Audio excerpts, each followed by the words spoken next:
दोस्तों, आज की कहानी उस छोटे से टूरिस्ट टाउन की है जहां एक पिता अपनी लापता बेटी को खोजने आया था। उसकी बेटी और कुछ दोस्त घने और खतरनाक जंगल में हाइकिंग के लिए गए थे, लेकिन अब उनकी कोई खबर नहीं थी और वे सब गायब हो चुके थे। जैसे जैसे खोज शुरू होती है, सामने आता है कि जंगल के बीच में एक रहस्यमय गांव छुपा हुआ है, जहां मास्क पहने लोग अजीब रीतियां निभाते हैं और हर कदम पर मौत का खतरा मंडरा रहा है। तो चलिए, ये कहानी शुरू करते हैं। तो कहानी की शुरुआत स्कॉट नाम के एक परेशान पिता से होती है, जो अपनी लापता बेटी जेनिफर को ढूंढते हुए एक छोटे से टूरिस्ट टाउन में पहुंचा था। जेनिफर और उसके 5 दोस्त कुछ हफ्ते पहले अपलाचिन ट्रेल पर हाइकिंग के लिए गए थे, एक ऐसा विशाल और घना जंगल जहां लोगों का गुम हो जाना कोई नई बात नहीं थी। खैर, स्कॉट अपनी बेटी से हफ्ते में कई बार बात किया करता था, लेकिन उस सफर के बाद से पूरे 6 हफ्तों से उसका कोई कॉल या मैसेज नहीं आया था। बस आखिरी बार जेनिफर ने उसे इसी टाउन का जिक्र किया था, और यही इकलौता सुराग पकड़कर स्कॉट सीधे पुलिस स्टेशन पहुंचा, उम्मीद में कि शायद उसे अपनी बेटी के बारे में कोई खबर मिले। पुलिस चीफ ने बेफिक्री से कहा कि यहाँ कई नौजवान आते जाते रहते हैं और ज्यादातर मामलों में कुछ अजीब नहीं होता, मगर स्कॉट की बेचैनी बढ़ती जा रही थी। उसने जोर देकर तुरंत कार्रवाई की मांग की।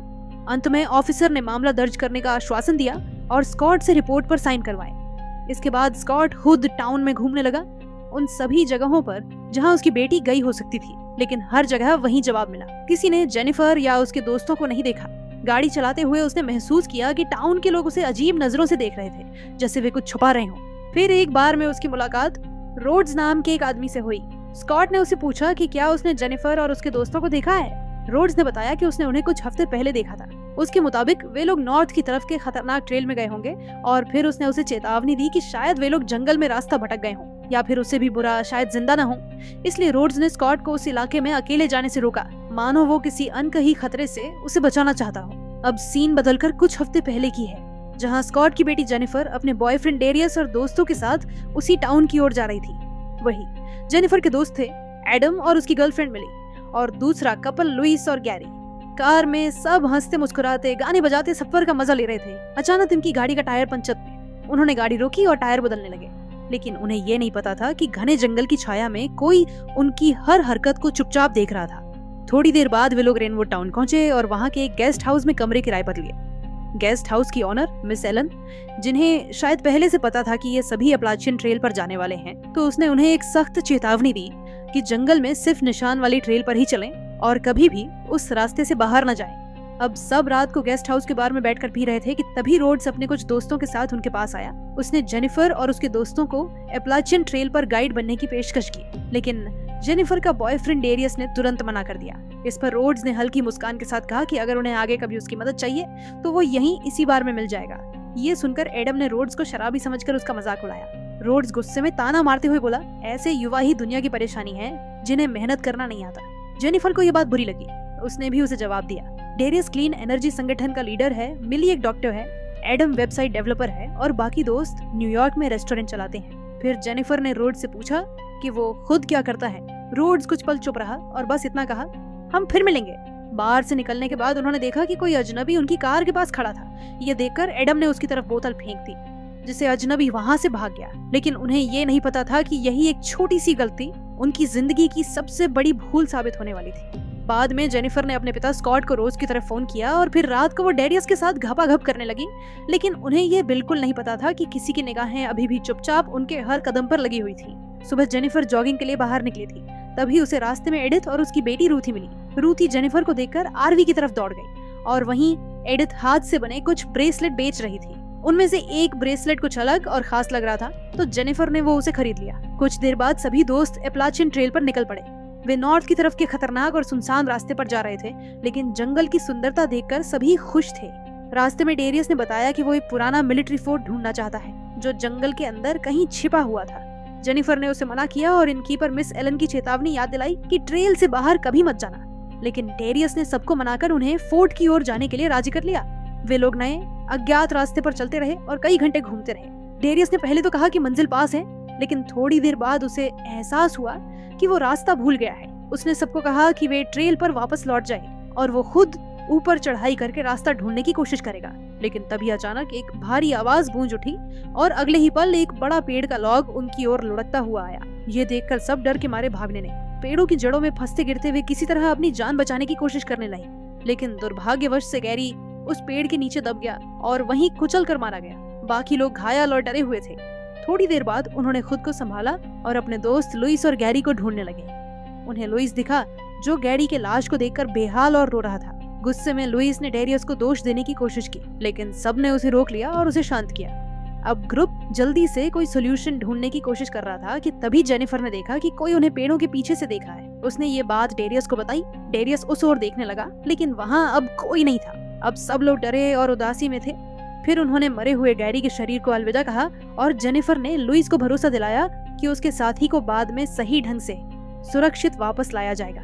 कुछ घंटे बाद ग्रुप जंगल में ही था और रात भी हो चुकी थी। चूंकि वे रास्ता भटक गए थे, इसीलिए उन्होंने जंगल में ही कैंप लगा लिया और आज की रात वहीं बिताने का फैसला किया। लेकिन रात के बीच अचानक कुछ अजीब आवाज सुनकर जेनिफर उठ गई। बिजली की चमक के साथ बाहर कुछ दिखाई दिया, लेकिन जब उसने ध्यान से देखा तो वहाँ कोई भी नहीं था। थोड़ी देर के डर और उलझन के बाद वो वापस सो गई। अगली सुबह जब ग्रुप वापस निकलने की तैयारी कर रहा था, तभी उन्होंने देखा कि एडम की गर्लफ्रेंड मिली गायब थी। ये देखकर सब कैंप के आसपास उसे ढूंढने लगे। इसी बीच एडम ने देखा कि वे जिस जगह सोए थे वो पुराने कब्रिस्तान के पास थी और वहीं मिली को ढूंढते हुए डेरियस की नजर एक पुरानी टेबल स्टोन पर पड़ी। उस पर 1859 की तारीख लिखी थी और बताया गया था कि कई परिवार वहीं दफन है। थोड़ी देर बाद वे सभी अपने कैंप की ओर लौटे, लेकिन वहां पहुंचकर उन्हें अब ना तो उनके फोन मिले और ना ही मिली। तभी जेनिफर ने बताया कि उसे रात में किसी को देखा था, लेकिन वो कंफर्म नहीं थी कि कौन था। ये सुनकर एडम अपनी गर्लफ्रेंड की चिंता में उसे ढूंढने जंगल में गया और सब उसके पीछे चले गए। उन्होंने जंगल में मिली को जोर जोर से उसका नाम पुकारते हुए ढूंढना शुरू किया। तभी जेनिफर और एडम की नजर पेड़ के पीछे रूती पर पड़ी। एडम ने सोचा कि ये लड़की कुछ जानती है और दौड़कर उसका पीछा किया, लेकिन किसी वजह से वो गिर पड़ा। तभी सबने देखा कि एडम जंजीरों में फंसा हुआ था और कोई उसे खींच रहा था। उन्होंने तुरंत उसे बचाने की कोशिश की, लेकिन वो किसी अज्ञात शक्ति के जोर से खींचकर एक अंधेरे गड्ढे में जा गिरा। डेरियस ने देखा कि ये गड्ढा शायद पुराने खदान की ओर जाता है और दोस्त को बचाने के लिए नीचे जाने लगा, लेकिन जेनिफर ने जोर देकर चेताया कि कोई उन्हें जानबूझकर नुकसान पहुंचा रहा है और उन्हें तुरंत यहाँ से लौटकर मदद लानी चाहिए। फिर जेनिफर ने वो जगह मार्क की और सब वहाँ से जाने लगे। कुछ मिनट बाद उन्हें जंगल में एक पुराना केबिन मिला। केबिन के अंदर उन्होंने कई सामान, उपकरण और पुराने एडवेंचरर्स लोगों के फोन देखे। तभी उन्हें कुछ आवाजें सुनाई दी। डर के मारे वे छिप गए और देखा कि दो लोग कैमोफ्लेज कपड़े और जानवर की खोपड़ी के मास्क पहनकर एडम को पकड़कर कहीं ले जा रहे थे। ये देखकर डेरियस ने हथियार उठाया और उन पर हमला करने के लिए दौड़ पड़ा। बाकी दो लोग भी मदद के लिए आगे बढ़े, लेकिन वे लोग किसी भाषा में बोल रहे थे जिसे ग्रुप समझ नहीं पा रहा था। तभी एडम को होश आया और उसने लकड़ी का एक टुकड़ा उठाकर पीछे से एक आदमी पर हमला किया। गुस्से में उसने उसे मार डाला, क्योंकि उसे लगा कि ये लोग उसके गर्लफ्रेंड मिली को गायब करने में शामिल थे। उसके साथी को मारते देख दूसरा आदमी डर के मारे वहां से भाग गया। कुछ ही मिनट बाद मिली सामने प्रकट हुई। उसने सबको समझाया कि उसने कुछ अजीब चीजें देखी थी, इसलिए वो डर कर जंगल में छिपी हुई थी। इसके बाद ग्रुप जंगल से बाहर निकलने की कोशिश करने लगे, लेकिन रास्ते में डेरियस एक जाल में फंस गया और उसके कंधे पर चोट आ गई। उन्हें एहसास हुआ कि यह जगह बहुत खतरनाक है, तो वे जल्दी जल्दी वहां से जाने लगे, लेकिन उन्हें ये नहीं पता था कि कोई आदमी उनके बहुत पास छुपा हुआ था। जैसे ही वे चुपचाप आगे बढ़ रहे थे, लुइस को किसी ने पकड़ लिया। बाकी लोगों ने देखा कि वो गायब हो गया था। तभी जंगल में अजीब आवाजें गूंजने लगी। उसी समय एडम ने देखा कि कई लोग उन्हें घेर चुके हैं। डर के मारे उसने भागने का आदेश दिया। डेरियस और जेनिफर भी भागे, लेकिन मिली एक गड्ढे में गिर गई और लकड़ी की कील से बुरी तरह घायल हो गई। एडम उसके पास आया, लेकिन मदद करने के बजाय उसने उसे वहीं छोड़ना जरूरी समझा। तभी मास्क पहने एक आदमी आया और मिली को मार डाला। अब एडम जंगल में भागते हुए गिर पड़ा और मास्क वाले लोगों ने उसे पकड़ लिया। वहीं कपल चट्टानों के बीच छिप गया, लेकिन थोड़ी देर बाद डेरियस को भी पकड़ लिया गया और जेनिफर वहीं अकेली रह गई। उसी समय एक मास्क वाला आदमी उसके पीछे आया और उसे बेहोश कर दिया।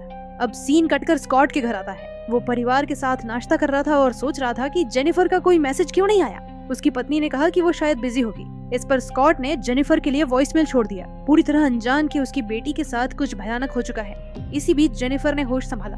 उसने पाया कि उसे एक तहखाने में जंजीरों से बांधा गया था। चारों तरफ अंधेरा और सन्नाटा था। उसने मदद के लिए चिल्लाया, लेकिन उसकी आवाज किसी तक नहीं पहुंच रही थी। तभी एडिथ अचानक उसके सामने आई।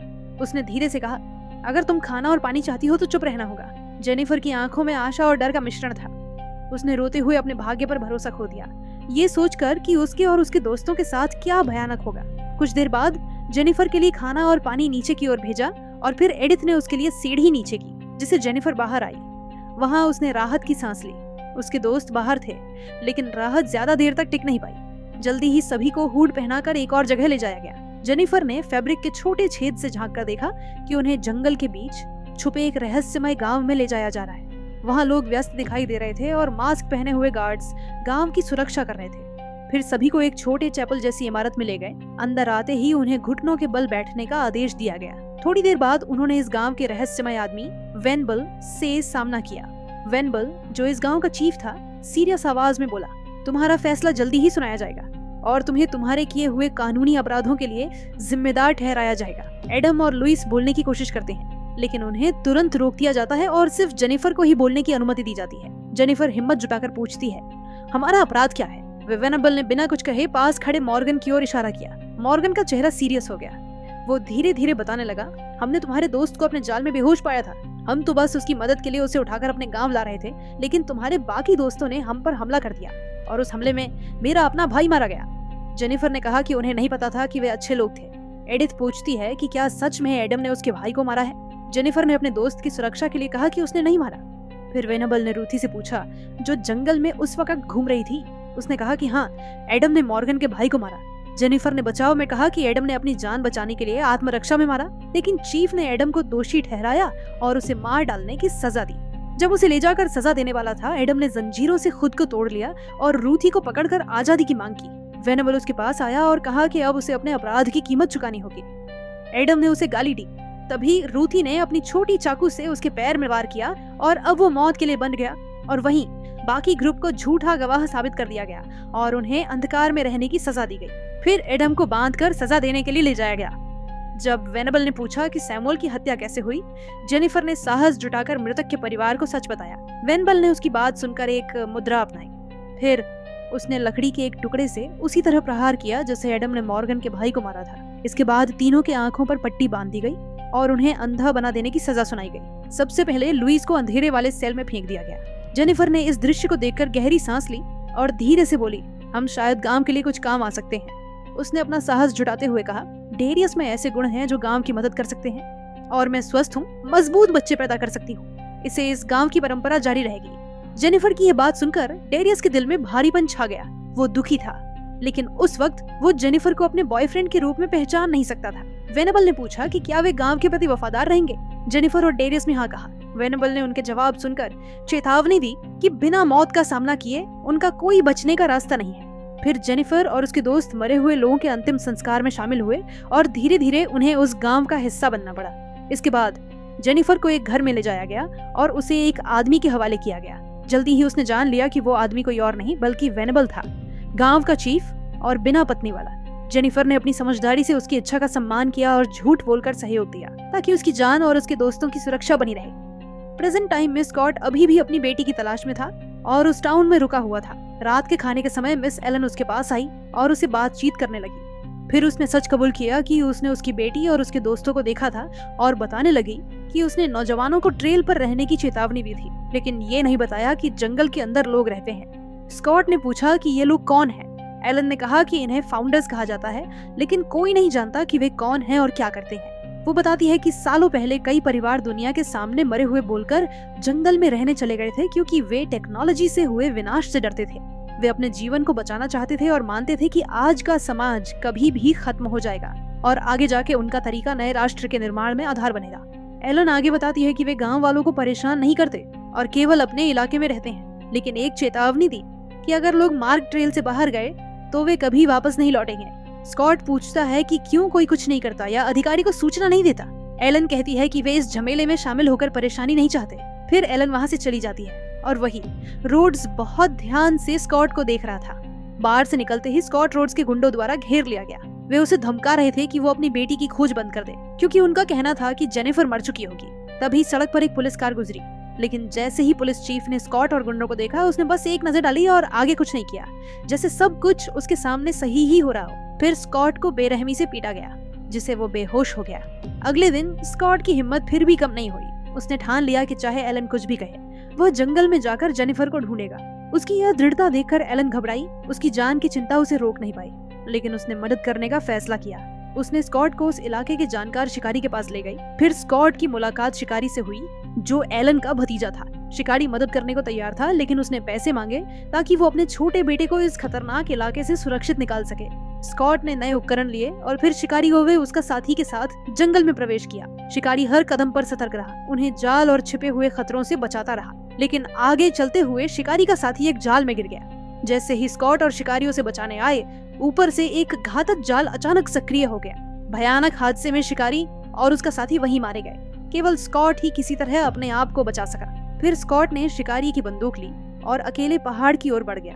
रात ढलते ढलते उसे जंगल में एक छिपा हुआ गांव दिखाई दिया, पर जैसे ही उसने पास जाकर देखा, तभी 2 मास्क पहने रक्षक अचानक उसे घेर कर बेहोश कर दिया। जब स्कॉट ने होश संभाला तो पाया कि वो गांव के एक हिस्से में था और सामने डेरियस खड़ा था, यही व्यक्ति जिसने उसे बेहोश किया और उसे यहाँ लाया था, और उसके चारों तरफ कई लोग घेर कर उसे देख रहे थे।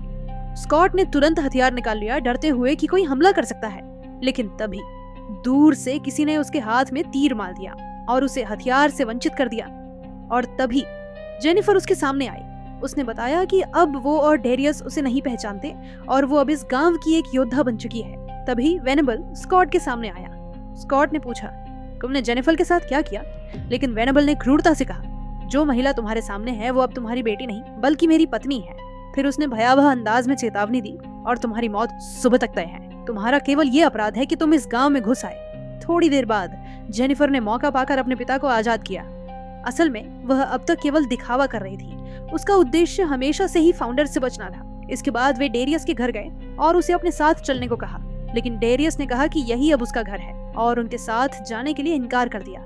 ये देखकर पिता और बेटी चोरी छिपे वहां से निकलने लगे, लेकिन जैसे ही वे गेट तक पहुंचे, देखा कि वो बंद था। तभी रूथी आई और जेनिफर से कहा कि वो एक दूसरा रास्ता जानती है।